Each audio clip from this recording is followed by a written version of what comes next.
Okay. Call to order the January 23rd, 2025 Planning Commission meeting.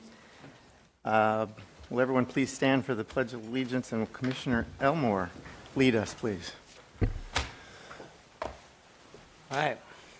I pledge allegiance to the flag of the United States of America and to the republic for which it stands, one nation, under God, indivisible, with liberty and justice for all.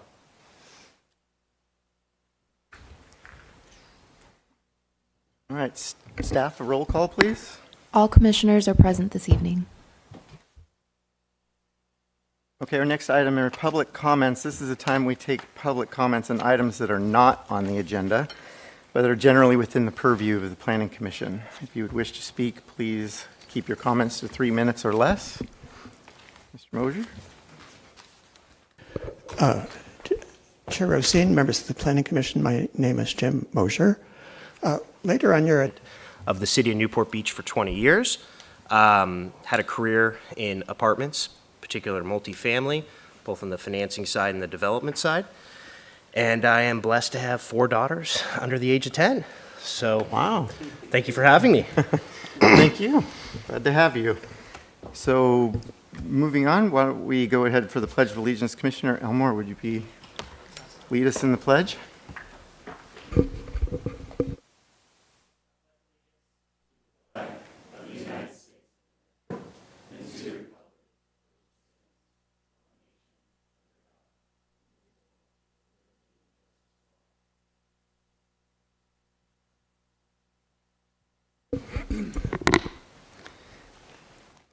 All right, staff, roll call, please. All commissioners are present this evening. Great. Next item is public comments. This is the time we take public comments on items that are not on the agenda, but that are generally within the purview of the Planning Commission. If you wish to speak, please keep your comments to 3 minutes or less. Are there any public comments on non-agenda items this evening? Okay, seeing none, we will move on to the next item. That is request for continuances. Staff, are there any requests for continuances? We have no requests for continuances. Great, thank you. So moving on to consent items. Item number 1 is the minutes of the January 23rd, 2025 Planning Commission meeting. Would anyone from the audience like to comment on the minutes from January 23rd? Mosier. Chair Rosine, members of the Planning Commission, my name is Jim Mosier. You may have noticed I didn't suggest any edits to the minutes because I did read them, but I didn't see anything that was factually in error. I did want to comment, however, that they seem, maybe it's just me, a little sketchier than in the past, and without reference to the video, people would not really know what happened at the Planning Commission meeting. A minor point, but on item 2, it just makes a general comment that commissioners disclosed ex parte communications. In the past, I thought they usually said which commissioners disclosed what.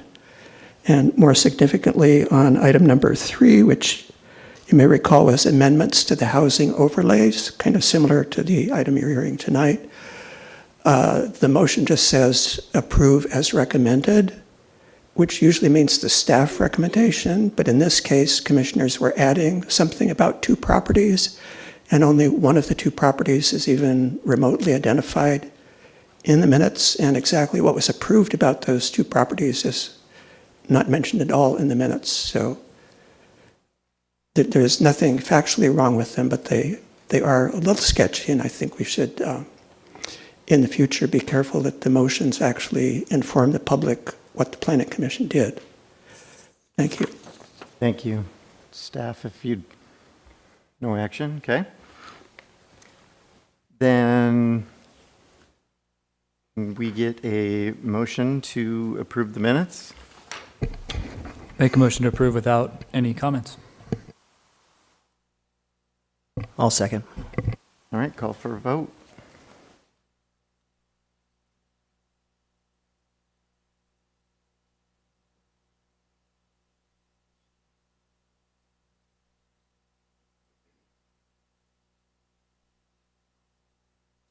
The motion carries 6-0 with Commissioner Reed abstaining. All right, next item is your public hearing items. Item number 2 is Palm and Olive. This is PA 2024-0088. The site location is 325 Old Newport Boulevard, Suite 1. Staff, do you have a presentation for us this evening? Thank you, Chair Rosine. Oscar Orozco, Associate Planner here with the Planning Division, presenting planning application number PA 2024-0088. This is for the Palm and Olive Restaurant Conditional Use Permit. The site is located at 325 Old Newport Boulevard, as depicted here in this vicinity map. The restaurant is an existing restaurant located on the first floor of this two-story multi-tenant commercial building, as depicted or illustrated in this image here. The project site's located within the Office General Zoning District and is abutting properties that are also within the Office General Zoning District to the north and the east. To the south, there is a public parking lot located in the public right-of-way. And across Newport Boulevard to the west is the zoning district PC38, which is Hoag Hospital. Notably, there are zoning districts specifically for residential within the vicinity. These, however, are at the closest point over 200 feet away from the project site and buffered by an existing series of properties zoned Office General between both the project site and the residential zoning districts. Just some brief history on the entitlements for the restaurant at this location. Palm and Olive currently operates under the most recent use permit in 2006. However, the original use permit for a restaurant at this location was approved in 1998, specifically approving a restaurant and waiving 7 parking spaces, which is what was required of the restaurant at the time, given that the property does not provide any on-site parking. Therefore, all of the parking was waived when it was initially approved. There have been some changes and amendments over time. For instance, the addition of a outdoor dining patio was approved subsequent to that original use permit, as well as an amendment in 2003, specifically authorizing alcohol as part of the operations and changing the hours of operation to allow for late hours, which was midnight on a daily basis for the interior portion. More recently, in 2006, there was a planning director's use permit that was approved, which increased the size of the restaurant from 650 square feet to approximately 1,500 square feet. It upped the total amount of seats from 20 to 24, and it then revised the hours of operation to a 10 p.m. Closure time on a daily basis. Specifically, that use permit had a condition of approval that prohibited the sale of alcohol as part of the use permit. This table is intended to show the existing operations and really the changes that are being proposed as part of this application. The existing restaurant, which operates under the most recent use permit in 2006, is not proposing to change anything associated with the gross floor area, both to the interior and the exterior. The seat count, both interior and outdoor, are to remain the same. The hours of operation are from 11 a.m. to 10 p.m. daily, which includes the outdoor dining patio, which is consistent with the previous use permits. And while the existing use permit does not authorize live entertainment or dining, the applicant is not proposing to change that. Therefore, that is not a component of their project. The one item that is changing is the applicant is requesting a Type 41 on-sale beer and wine ABC license, which is a difference from the previous. The project has been reviewed by the police department, and the police department is in support of the alcohol license request. They have specifically included conditions of approval that have been incorporated into the resolution to support the request. Again, the conditional use permit, just to reiterate, is specifically for a Type 41 alcohol license, which typically is a request that only requires a minor use permit, and the review authority is the zoning administrator. So in this particular case, while they're not requesting any late hours or any other triggers that would bump them up to CUP, there is an existing historical parking waiver that currently requires a conditional use permit to be waived. So through this application, the applicant is requesting to reconfirm or reauthorize that existing parking waiver that was originally granted as part of the original use permit. I would like to note that the operational characteristics, the size, and all of the items associated with the intensity of the use are not changing. Therefore, there's no specific one item that's requiring there to be more spaces from the original 7 to the current 18. However, due to parking code changes from 1998 to present day, the total parking spaces are more than previously required. Just to illustrate a little bit more, here's an aerial image of the site. The restaurant is located within those red lines, which is the property line, and no on-site parking is provided. The green boundary there with the green dash is the existing public parking lot that's located within the public right-of-way that's serving public use. Notably, as part of this 42-space parking lot, the original use permit required a encroachment agreement to include 4 spaces specifically allocated to the restaurant use, and that's depicted here, closest to the entrance of the restaurant. That is proposed to continue to remain as a condition of approval for this conditional use permit.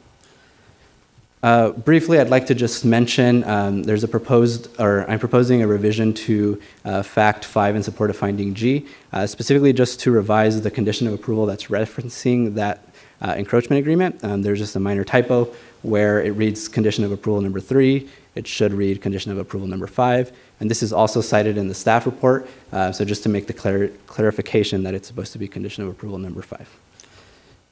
And with that being said, staff recommends approval of the application to adopt the resolution as proposed to be revised for the approval of the conditional use permit. This concludes my presentation. I'm available for questions, and the applicant is also available for questions. Thank you very much for that presentation. Commissioners, any questions of staff? Commissioner Langford? Thank you, Chair Rosine. Thank you, Mr. Roscoe. My question is about condition number 2, and it's about the time.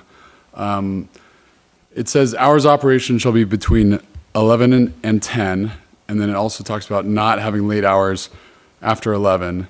And I think the current hours are up to 9 p.m. So I just wanted to see if we could write this in a way that isn't as to my reading. It almost says like it shall be open till 10, and then it talks about 11. So to me, it's a little confusing. I just wanted to see what your what your intention is supposed to be here. Like, are we going to 10, or do we want it to be no later than 11, or? Yeah, thank you, Commissioner Langford. I think in looking at condition number 2 and number 3, we can actually just combine the two, and we can revise it to say that hours of operation for the indoor and outdoor dining areas shall be limited between the hours of 11 a.m. and 10 p.m. daily. I think that'll suffice for the condition.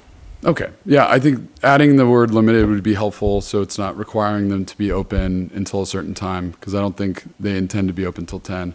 And then not having anything, not referencing 11 would be helpful, probably. Incorrect. It's really intended to just provide flexibility in case they choose to operate later, and I think those are appropriate hours. Okay. All right, thanks. And my second question, relating to condition number 5, it's about the encroachment agreement. So is this an encroachment agreement with the city, or is it OCTA? Who owns that land, and how long is their agreement for?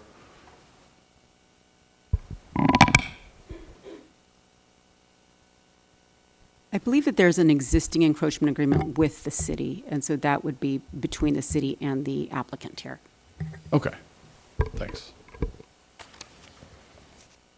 Are there any other commissioner questions of staff? I actually have one quick question, and this is only just real briefly. The previous 2006 approval, you just mentioned that there was a condition of approval prohibiting the sale of alcohol. Is that just because they never applied for a Type 41, or is there a specific reason? It's not clear in looking at the record. We think maybe because they were requesting to increase the size of the restaurant, and it wasn't something they were looking for, that was There wasn't something a they specific offered reason. to give it up. Okay, thank you. Commissioners, are there any ex parte communication starting on the left? Commissioner Reed? No. None for me. None. None for me. None. None? Okay, we'll go ahead and open the public hearing. Does the applicant wish to make a presentation? The applicant present. Could you just please come forward? If you don't have a presentation, have you reviewed the conditions of approval and do you agree with them? Yes, I did, and I agree with that, yes. Okay, and we have the staff changes that we would incorporate in them as well. Is there any commissioner questions? Commissioner Harris. Just a clarification on Commissioner Langford's, the hours. Is the intention at the 10 p.m. would be the last time you could admit customers and then have the flexibility before you had to actually shut your doors at 11? Yes, Is that the intention? that's the intention, Okay. yes. That's what I figured. Thank you. And I'd like to thank you, Mr. Oskar, for helping us and working hard on this case. Thank you very much. Thank you very much. Does anyone from the audience wish to speak on this item?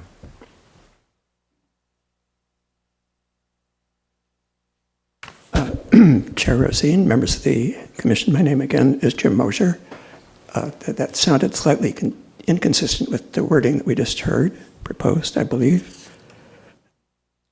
The only comment I wanted to make, which is kind of similar to my comment about the minutes and wanting to maintain clarity of action, in reading this, I just noticed the resolution starting on handwritten page 17 says it is a resolution to approve a conditional use permit and alcohol license and waiver of parking.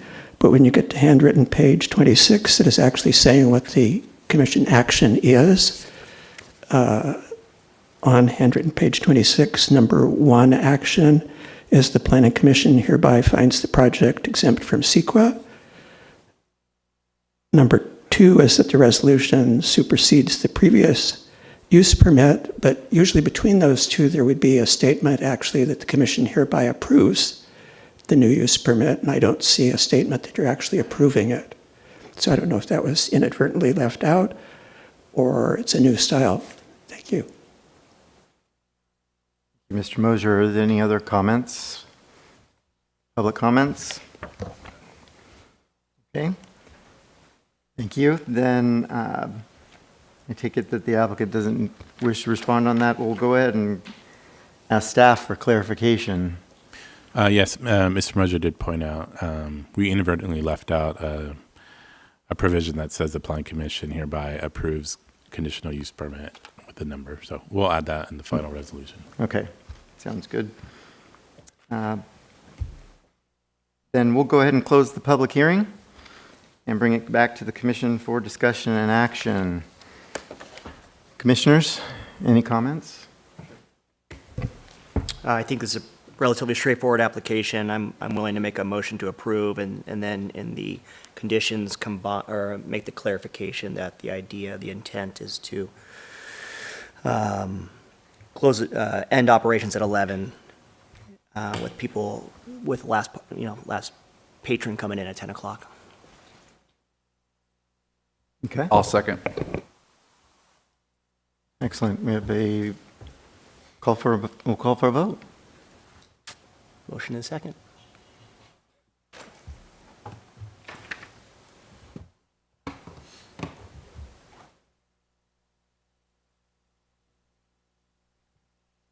Motion carries unanimously. Congratulations to the applicant. Congrats. Our next item is item number 3. This is North Newport Center Planned Community, PC 56 amendments. This is PA 2024-0173. Site location is various locations in North Newport Center Planned Community, PC 56, and the 100 and 190 Newport Center Drive area.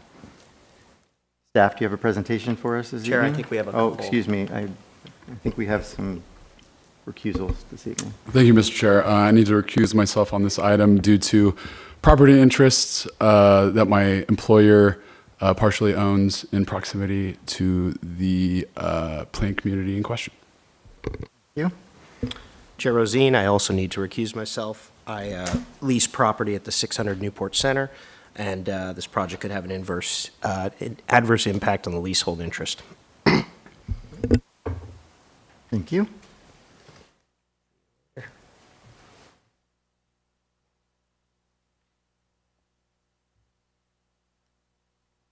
Okay, staff, please proceed with your presentation. Good evening, Chair Rosine and Planning Commissioners. I'm Liz Westmoreland with the Planning Division.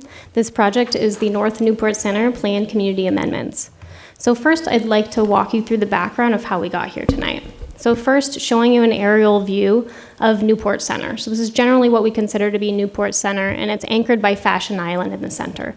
So we have Fashion Island in the middle with the Ring Road, or Newport Center Drive, that wraps around Fashion Island, and then there's several different blocks that surround it. This is the North Newport Center planned community as it exists today. So all of the properties in yellow are located in the planned community and controlled by the Irvine Company. So this is a relatively unique planned community, and that it is a true planned community. It has all of the complete elements that would be included in a community, such as opportunities for recreation, entertainment, shopping, and also residential, as well as some areas for employment. Going into housing element implementation, a critical part of this project. So back in 2022, the state certified the city's housing element, and as part of that, we allocated a certain number of units to Newport Center. That was a focus area of the housing element. And then in late last year, the city council adopted rezoning. So we actually implemented these housing opportunity sites through zoning, and that was called our Housing Opportunity Overlay Zoning Districts. And Newport Center is one of them, and that's HO4.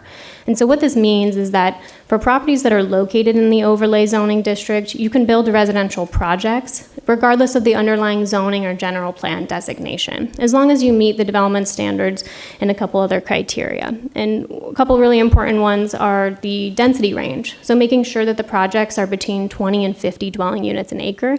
And then there is a maximum cap for Newport Center, which is 2,439 dwelling units. Here's a view of the overlay. And so these are sites that are located within the housing overlay.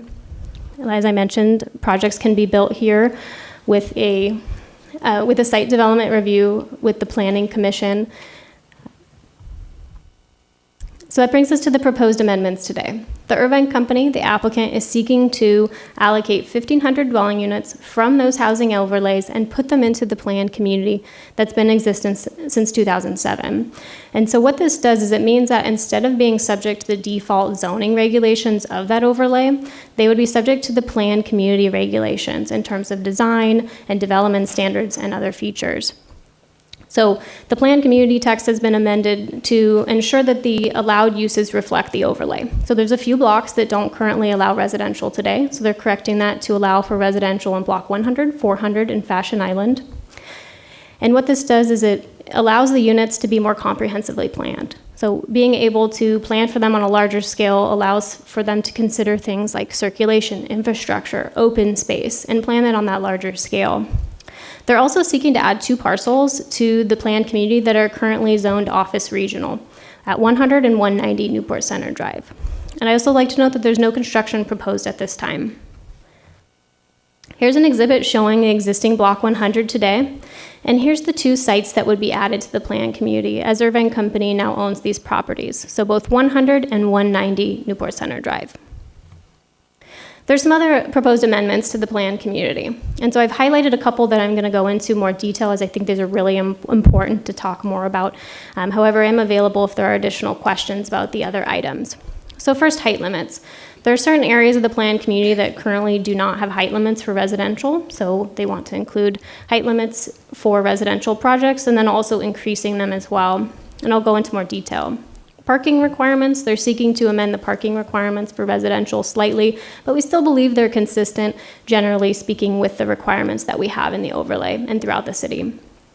Also, some changes to sign standards. This is generally to reflect what's been built out there today, what has been approved through other comprehensive sign programs, and then there's one piece that is unrelated to the residential, and that is a digital monument sign. And so this is a sign that would allow for changeable copy, and it's electronic. So it's not animation, it's not video, it's not flashing, it's not creating hazards, but it is something a little bit different than what's currently allowed.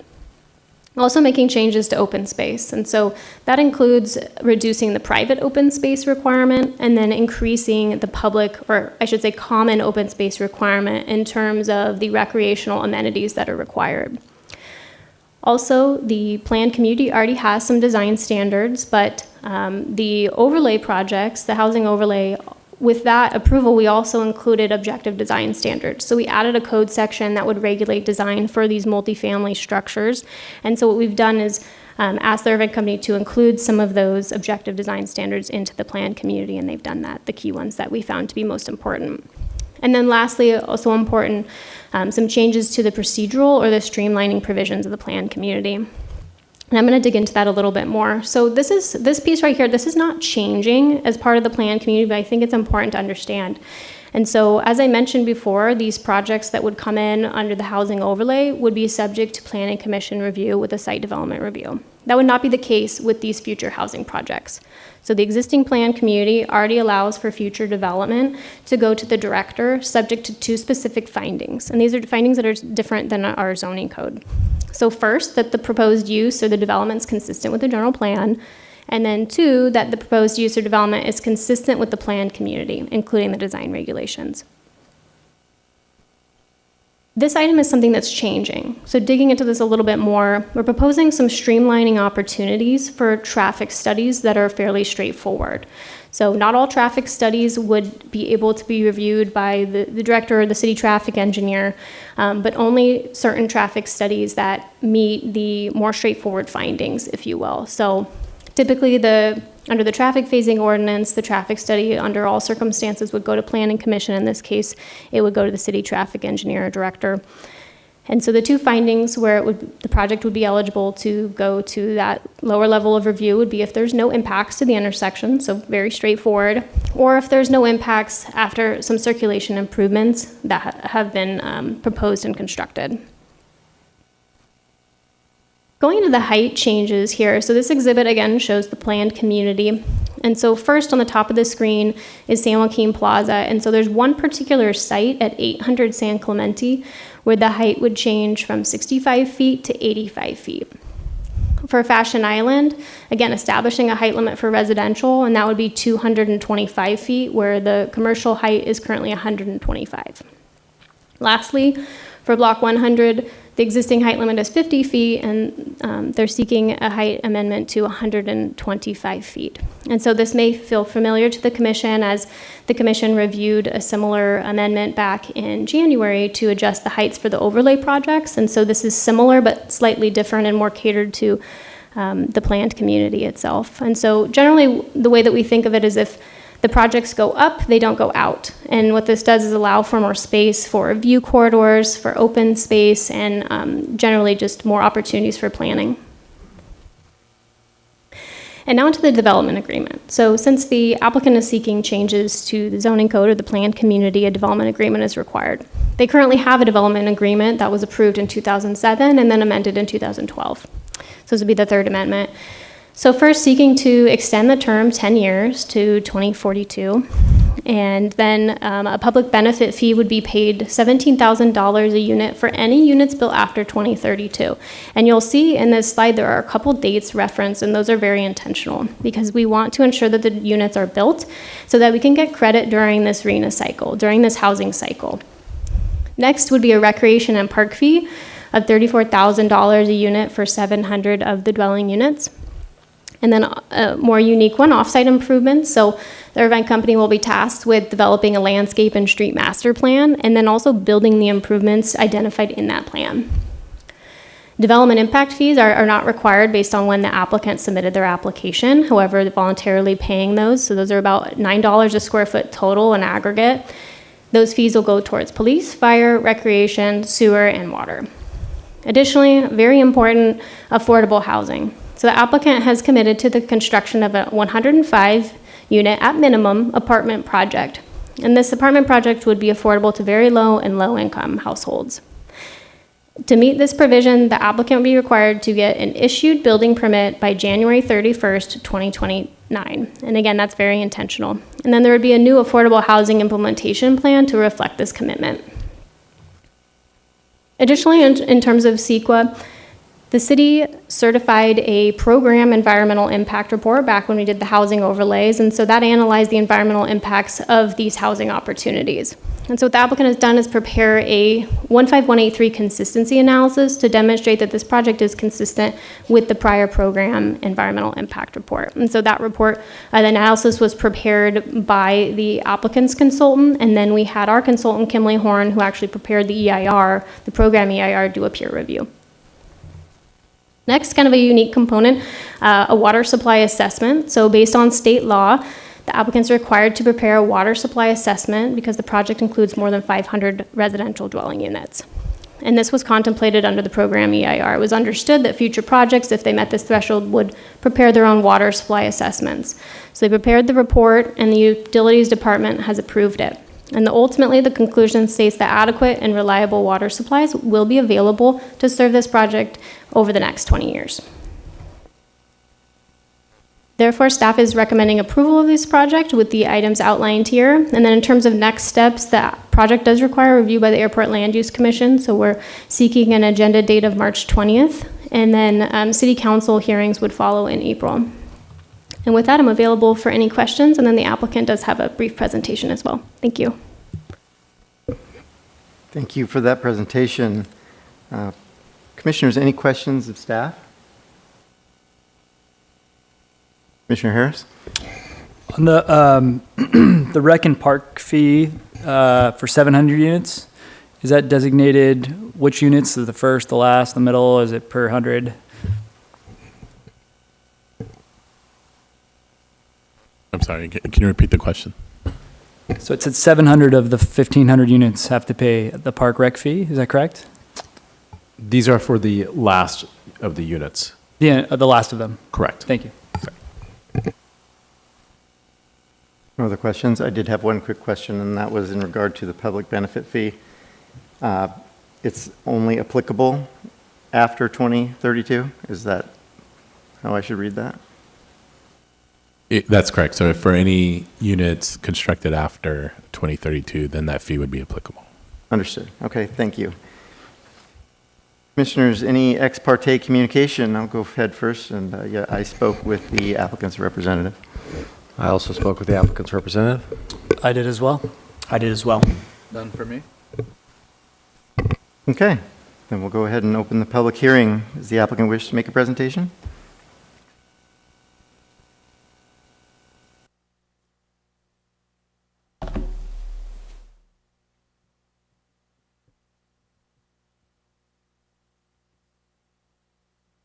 Good evening, Chair Rosine, members of the Commission.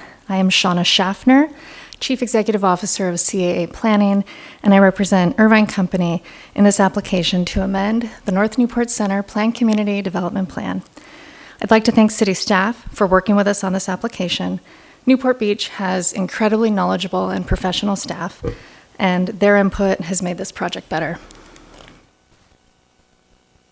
The North Newport Center Planned Community Text, or PC56, was adopted in 2007 following the city's 2006 Comprehensive General Plan update, and it guides all Irvine Company planning in North Newport Center in the Fashion Island area.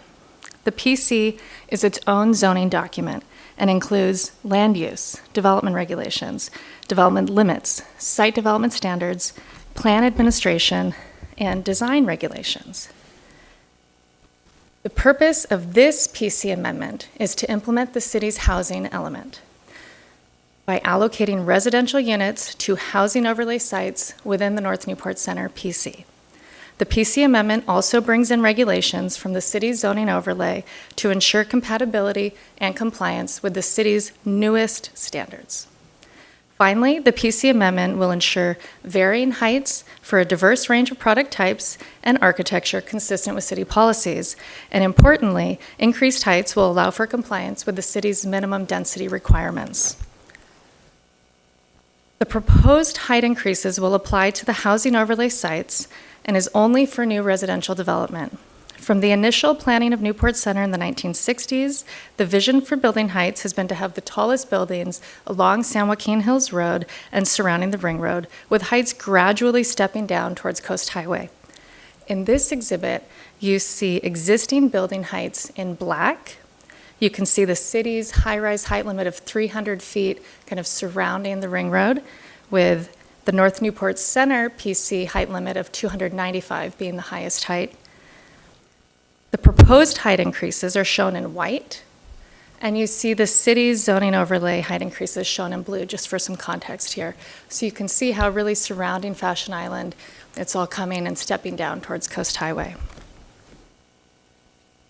The amended development agreement, as staff referenced, will have a new 10-year term and provide substantial benefits to the city, including a new $17,000 per unit public benefit fee for units built after 2032 to incentivize construction as quickly as possible, a recreation and park fee of $34,000 per unit for 700 units, a landscape and street master plan in Newport Center valued at $17 million, payment of the city's new development impact fee for all units, and you may have heard staff reference, based on the timing of this application, that fee is not required, but it will be paid for all units. And the construction of a minimum of 105 affordable housing units in the low and very low income categories, which is anticipated in this RENA cycle to make sure the city gets credit. And finally, payment of all other city development fair share fees for all units. Tonight, we request that the Planning Commission move forward with the staff recommendation, which is to recommend approval to the City Council, and I'm available for any questions. I thank you very much. Commissioners, any questions of the applicant? Commissioner Elmore? I have a question. We had an agenda item in January that talked about the height overlay, and this wasn't included then. Why now? Why wasn't it included in our previous, when this was an agenda topic specifically for this? Sure. So the North Newport Center PC is its own legislative zoning document. It stands apart from the city's zoning height document that you recently considered. Also, based on the timing of submittal of this application, we were working through those requests with city staff as they were actively bringing to you the other height increases. Okay. Increasing the height, while it benefits the applicant, can impair views from neighboring property owners. Views in our city, especially in the zone, are incredibly valuable. Has the applicant made all necessary outreach, and have they addressed the view impact for all the neighbors in this, for this proposal, this application? Well, Commissioner Elmore, we are not advancing any specific residential development projects tonight, but certainly Irvine Company has been doing extensive outreach with property owners in surrounding blocks in the nearby area for quite some time and is committed to continuing to do that. I think we see the value of a height increase, as staff mentioned, which is to provide a skinnier, taller building with more opportunities for sites across blocks, instead of kind of squatter, wider buildings that could impact potentially more views. Thank you. Commissioners? Commissioner Harris? I have one question. On the parking ratios, I think you're asking for a little bit of variance from in the past, it sounds like. Can you explain if do they vary much from what you, on the villas or at the colony? Or those, are they, what's the difference, or why do you need something separate? We are proposing a different way to calculate the parking requirement, but it's actually, it's based on what we see at Villas at Fashion Island, based on that demand. And so it's just a more updated parking standard compared to how it was previously written. So we think it's actually an enhanced standard, and it's a little bit more parking than the city standard. I'm sorry, I had one more question, that's it. The last one, the 225 feet, how did the application, or how did the applicant derive at that number for that height increase around the mall? What's the impetus for that specific height increase? Yeah, so that would be in the stepping down from what we see, the 295 height limit in the higher blocks around San Joaquin Hills Road, and coming down through Fashion Island. That would give an opportunity to have, again, perhaps a taller building with less of a view impact, and also really, I think, keeping in mind the retail commercial center that is so important in Fashion Island, making sure that we're not impeding into that really critical retail core, that you can have great site planning, and just some more flexibility, both for architecture and what we see on the ground. More of a flexibility issue. I see. Thank you. Any other questions, commissioners? Okay, then we'll go ahead and move on to, is there anyone from the audience that would like to comment on this item? Mr. Mosier.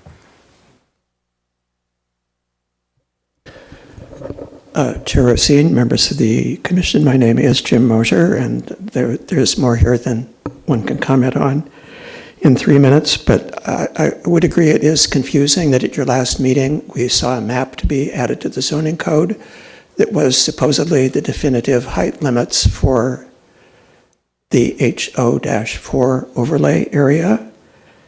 And on that map, it showed Fashion Island would be 125 feet. Tonight we hear it will be 225. We heard that block 100 was going to be 85 feet. Now it's going to be 125 feet. And actually that recommendation of yours is still on its way to the Airport Land Use Commission, so they'll actually have 2 conflicting proposals before them on March 20th. That's a little disturbing, or at least confusing. Also, when you heard the previous item, which involved the city itself asking to reserve 199 units for the police station property, that required adding a footnote to Title 20, a table in there. And I didn't see any change to Title 20, adding a footnote about this reservation of 1,500 units. That number also seems rather large. The Irvine Company and this planned community is not the only opportunity site. And when you add to their request for 1,500 and the city's request for 199, and you look at the applications that the city dashboard says are already pending, it leaves less than 100 of the overlay units for other possible applicants who might have even better proposals than the Irvine Company has.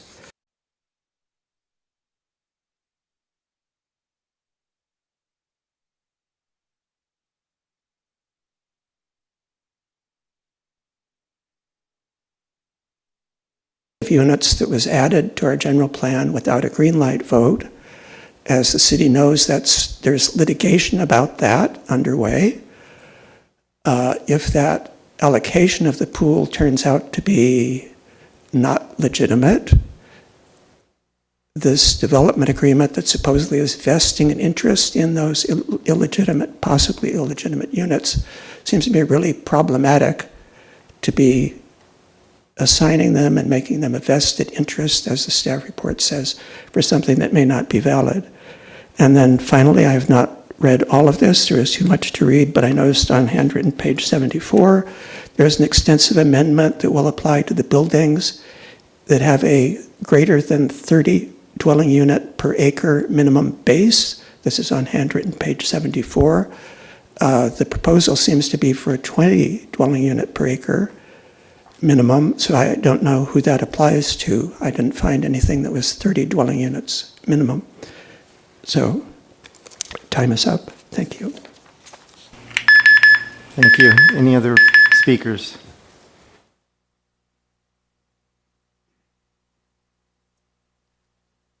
Joseph Larson from Rutan & Tucker, representing the property owner at 180 Newport Center Drive.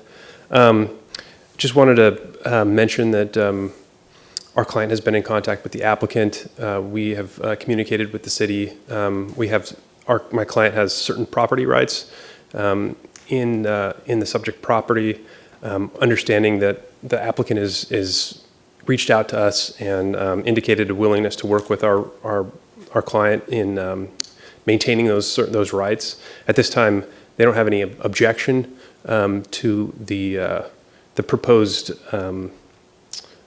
plan, and understanding that no specific development is being proposed at this time. I understand that, and I want the city to be aware that we'll continue to work with the city and the applicant to ensure that those designs and that the development is consistent with those rights. And one of the things were mentioned was view. And that is obviously something that our client is concerned about, but understanding that there's no proposed development at this time and that we'll continue to work with the interested parties. We have no objection at this time and look forward to working with the applicant and the city in the process. Thank you. Thank you. Are there any other speakers on this item? Okay, seeing none. Does the staff have any comments? Oh, happens every time. Hey, hi, I'm Mary Pat Earl. I know a couple of you, but anyhow, I've grown up in Newport Beach, Lincoln Elementary, Corona High School. My kids are the same thing. Anyhow, I've seen the Irvine Company progress in different areas, and they build a quality home. I don't know where we're supposed to put all these different housings that we're required to put in.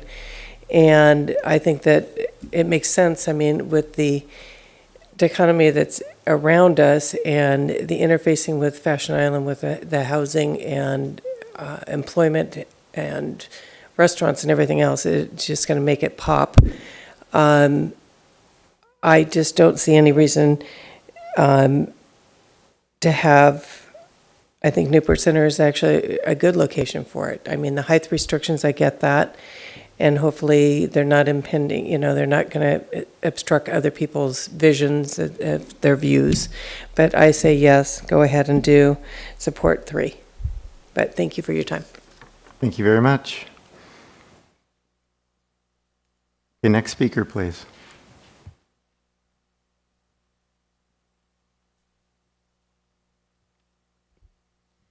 Good evening, Chair Rosine and Planning Commissioners. My name is Megan Doyle, and I'm very proud to be a Newport Beach resident. Being a young professional in Orange County, finding housing is one of the biggest concerns all of my friends and I face. Finding it in Newport is almost impossible, but I am lucky enough to have bought a condo in the Newport Center area. I looked all over this community, and I really wanted to be near Newport Center. Being close to great shopping, great restaurants, and being able to walk there is incredible.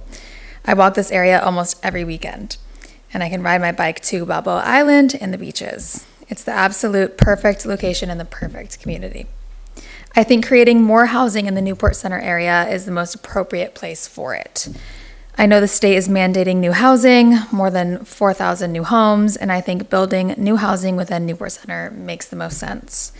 While nobody wants to see a lot of growth in new traffic, I realize that we need housing. I think with good planning and a good quality developer like the Irvine Company, I know this will be a beautiful new addition to the Newport Center. This plan builds homes in a location where there is proximity to jobs, shopping, and retail, and I think it's the best place for Newport Beach to grow. I respectfully request that you support plans for new housing by supporting the North Newport Center plan. Thank you. Thank you very much.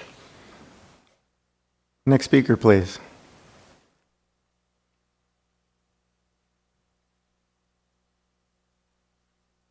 Okay. Staff, are there any comments for the record? I'd like to provide a few additional comments on some of the items that were raised here. So first, the comment regarding the height overlay amendments that were recently approved and the differences between what's proposed in the planned community. So in an ideal world, sure, it would be nice if they were consistent, but in this case, we were processing them concurrently, and there are many standards in the overlay that are different than the planned community. And so if this project is adopted, then we will no longer be looking at the overlay for any of those development standards. We will be simply looking at the planned community for the development standards there. Additionally, in terms of the city reserving 199 units in a footnote, identifying that in the overlay is also not required for this project, as these entitlements would vest those rights and would be identified in a different zoning document. So we don't have to go back and amend the other zoning document, the overlay. Additionally, the comments regarding the 30-plus minimum base density, those are additional standards that are really appropriate for more dense projects, a different type of product. Usually the product that's 20 units an acre is more like a townhome, and so some of the provisions don't necessarily make sense for the lower density products. So that's why it's been broken up into a separate section with just a few additional requirements related to lobbies and things like that nature. Okay, thank you for that. Then we'll go ahead and close the public hearing and bring it back to the commission for discussion and action.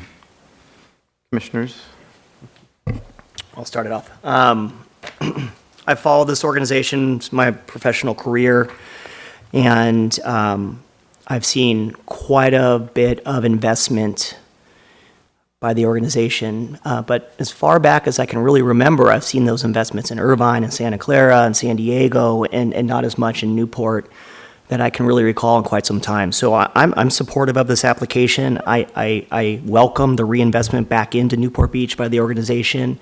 I think it's going to improve and modernize and continue to keep our city in a position that it has always been, which I think is a leader in this economy, in our county. And so I'm supportive of this. I'm happy to see the reinvestment back into Newport Beach, and I look forward for more reinvestment back into Newport Beach. Any other comments?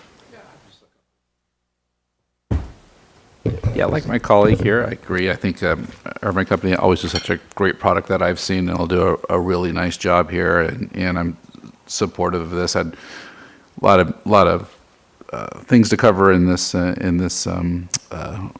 one, but I went through it, and most of my questions were answered. The one question I have is and it kind of just came here recently while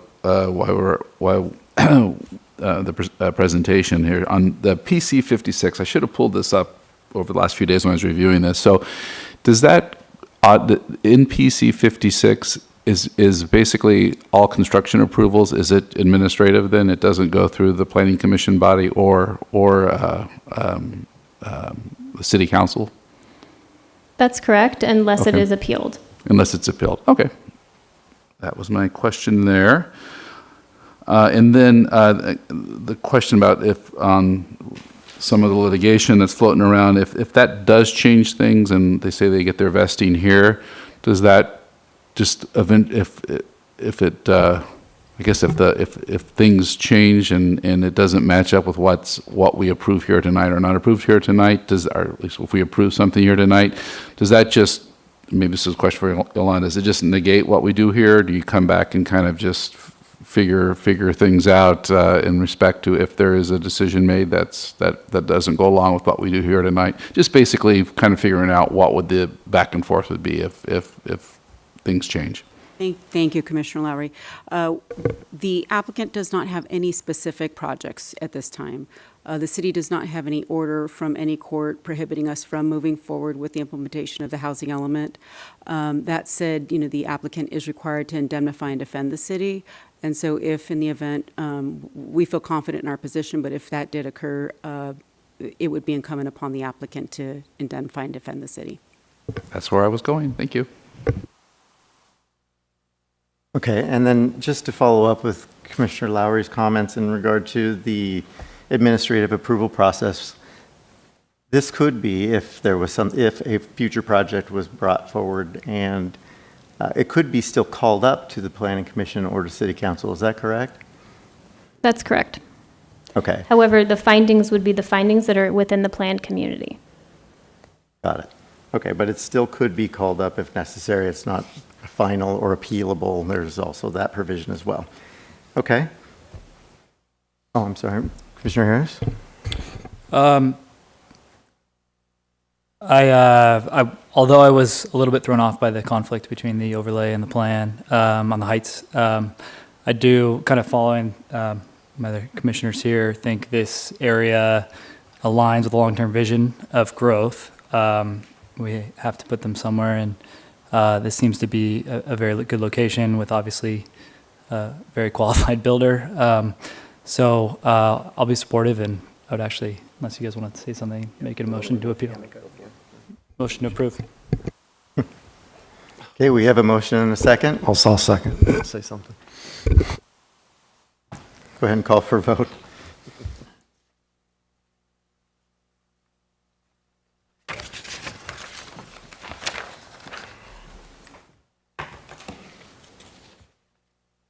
The motion carries unanimously. Congratulations to the applicant. Should I go back and?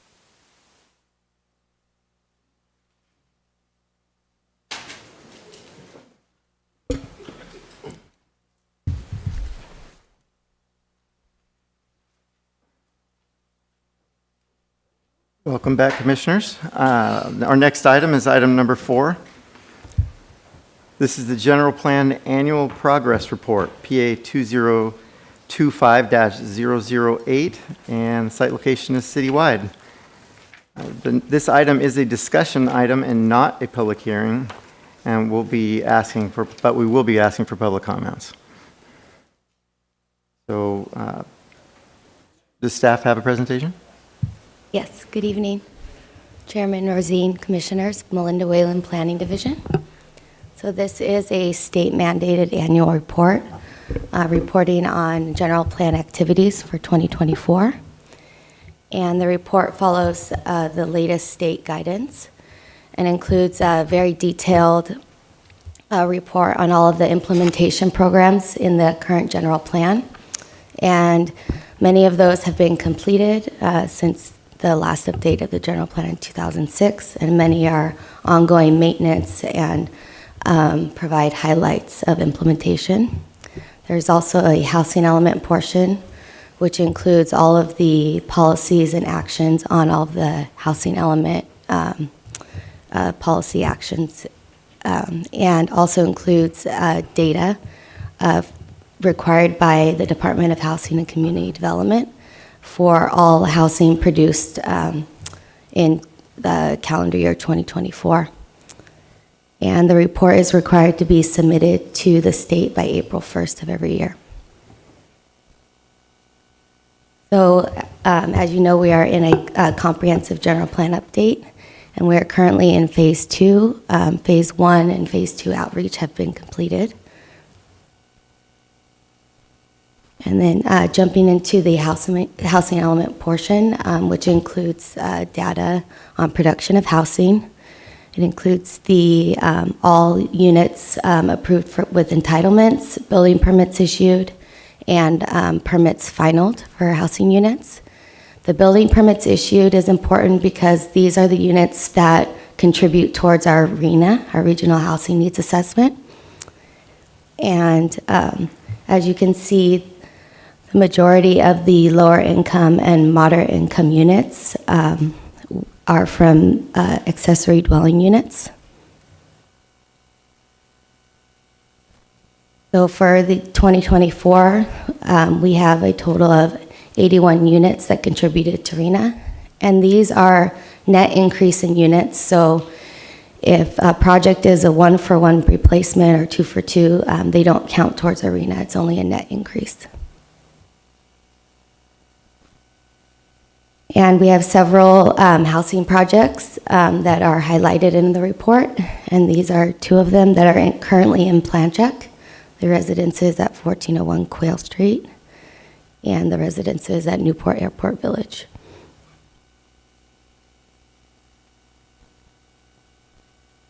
And also highlighting policy actions from the housing element, the approval of the housing overlays, and the objective design standards.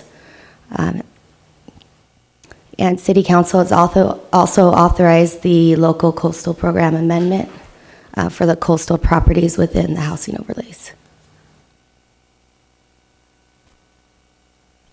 And then another highlight is the accessory dwelling unit programs. And like I said before, these had significant contribution to the RHNA. And there was also a new Safe ADU program implemented, which allows unpermitted units to apply under accessory dwelling units. And they also are provided zoning code concessions. And the fee waiver program was extended through 2024 for accessory dwelling units.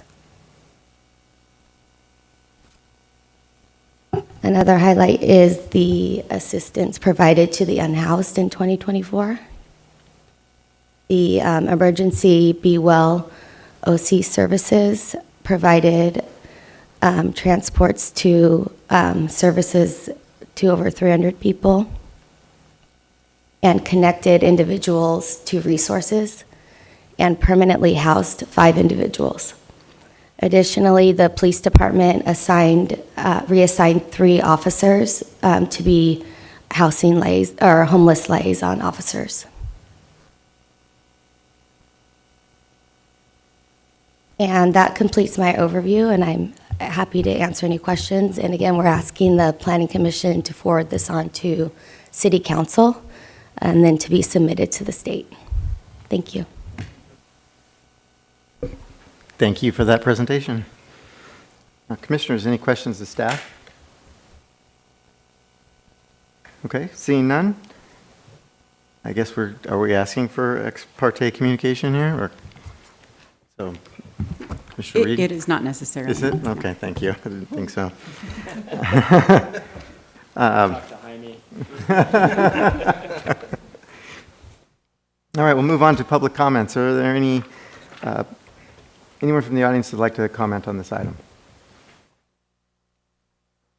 Chair Rosine, members of the Commission, as you probably learned by now, my name is Jim Mosher. We heard in the presentation about the general plan update, and I should have mentioned perhaps earlier that I am recently reappointed to the General Plan Citizens Advisory Committee, but I am speaking here as an individual. And in that connection, I would say that one of the accomplishments mentioned in the written report is that the city during the last calendar year completed its rezoning for the, without a green light vote, addition of housing units for the 6-cycle RENA, which I thought was true, but then I'm a little confused because I think we heard in the previous item tonight that the zoning is not actually completed until the planned communities are amended. And there are many of those, I believe, that have housing opportunity sites in them. And our municipal code says that as you heard tonight, that the planned community text overrides the allotments that are in the zoning code. So it's a little confusing whether the rezoning has actually been completed or all of the PCs have to be revised as you were doing with the other one tonight. And in that connection, I wanted to mention, and as you know, and is referenced in here, in addition to the written report, there are spreadsheets which Melinda posts, and in those it gives more detail on the projects that are being proposed. And in those spreadsheets, I noticed there are at least, somewhat contrary to what we just heard, there are at least 2 preliminary applications for specific Irvine Company projects in the PC 26. One of them is PA 2024-170 and -171. One is for 200 units to be built at 800 San Clemente in the San Joaquin Plaza. The other is for 600 units to be built to those 2 properties being added, 100 and 190 Newport Center. The reason they're not mentioned in the staff report is they're not offering any affordable housing in those. And I did want to mention, as the progress towards the RENA, when you add up everything in those spreadsheets, it appears that we already have something like 5,720 units proposed. Of those, only 87 are in the moderate income category, where our requirement is to build 1,050. So if it takes more than 5,000 to produce 87, it's going to take something like 69,000 units to meet our moderate income quota. And you may have noticed tonight, the Irvine Company is not offering to use its allocation for any moderate income units. So we have a problem there. Thank you. Okay. Next speaker, please. right, seeing none. Staff, any comments? So just real quick, Chair Rosine, so the city is not obligated to build anything. The city's obligated to plan for housing, and that's what we've done. And after that, you have to let the private markets dictate how the housing gets built because of high interest rates, construction costs, labor costs. As all of you know, it's very, very, very expensive to do this. So we've provided the tools, the planning documents, and the legislative actions are all in place. And now we have to let the private markets kind of dictate kind of how this all gets rolled out. Great, thank you very much. Then we'll go ahead and bring this back to the commission to have a discussion and maybe make a recommendation. Do we vote on this or just, I think I support? Is that enough? Thumbs up? Can we see just a show of hands, please? Show of hands. Support? Support. Okay, thank you. All right, then we will move to the next item, which are staff and commissioner items. Motions for reconsideration. Are there any motions for reconsideration? All right, seeing none. And item 6 is a report by the Community Development Director. Good evening, Jaime Murillo, Deputy Director. I just want to note that the March 20th Planning Commission meeting would be canceled. We don't have any items lined up. And it's looking like April 3rd would likely be canceled as well. Wow. April 3rd is canceled as well? Yes. Wow. Commissioner Harris. Any update on the LCP amendment from Coastal? Are we still waiting? Isn't that incoming soon? With regards to the LCP amendment related to the housing element opportunity overlay to be incorporated within our LCP, there is an item on the next Coastal Commission agenda. They're asking for a 1-year extension. However, based on my conversations with Coastal Commission staff, they do realize it's a priority for the city to get that adopted quickly. And so they believe that would likely be heard at a summer hearing, so this year. Okay, thank you for that. Does anyone from the audience wish to comment on this? All right. Seeing none. Next item are requests for excused absences. Are there any requests for excused absences? All right, seeing none. With that, we are adjourned. All right. Thank you.